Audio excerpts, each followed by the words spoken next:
কিছুদিন আগে ৭.৭ মাত্রার এক ভয়াবহ ভূমিকম্পে কেঁপে উঠেছিল গোটা মিয়ানমার। তীব্রতা এতটাই ছিল যে সেই ভূমিকম্পের প্রভাব পৌঁছায় থাইল্যান্ডের ব্যাংককেও, প্রভাব পৌঁছে যায় ভারতের কলকাতাতেও।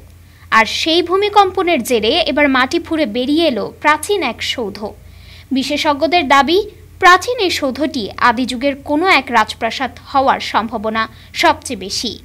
বিশেষজ্ঞদের ভাষ্য, এটি জলসৌধ বা ওয়াটার প্যালেস হওয়ার সম্ভাবনাও উড়িয়ে দেওয়া যাচ্ছে না, কারণ মধ্য মিয়ানমারের ওই স্থানে বহু আগের ভূপ্রাকৃতিক গঠন তেমনটাই বলছে। জলসৌধ বা ওয়াটার প্যালেস আদতে কি? এর একটি প্রাথমিক ধারণা পাওয়া যেতে পারে ভারতে অবস্থিত রাজস্থানের জলমহল থেকে। রাজস্থানের জলমহলটি ঠিক পানির ওপর দাঁড়িয়ে থাকা একটি সৌধ। মানসাগর হ্রদের ওপরে ভাসমান দেখতে এই বিশেষ মহলে আগে রাজা মহারাজারা আসতেন শিকার করার জন্য। বর্তমানে এটি পর্যটকদের কাছে এক বিশেষ আকর্ষণ।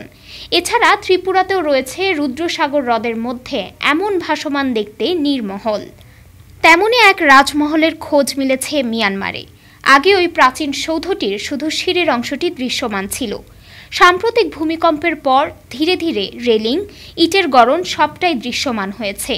বিশেষজ্ঞদের একাংশের দাবি, এই বিশেষ সৌধটি কাঠ দিয়ে নির্মিত ছিল।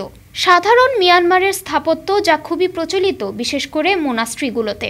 মিয়ানমারে কোনবং রাজবংশের রাজত্বকাল ছিল ১৭৫২ থেকে ১৮৮৫ সাল পর্যন্ত।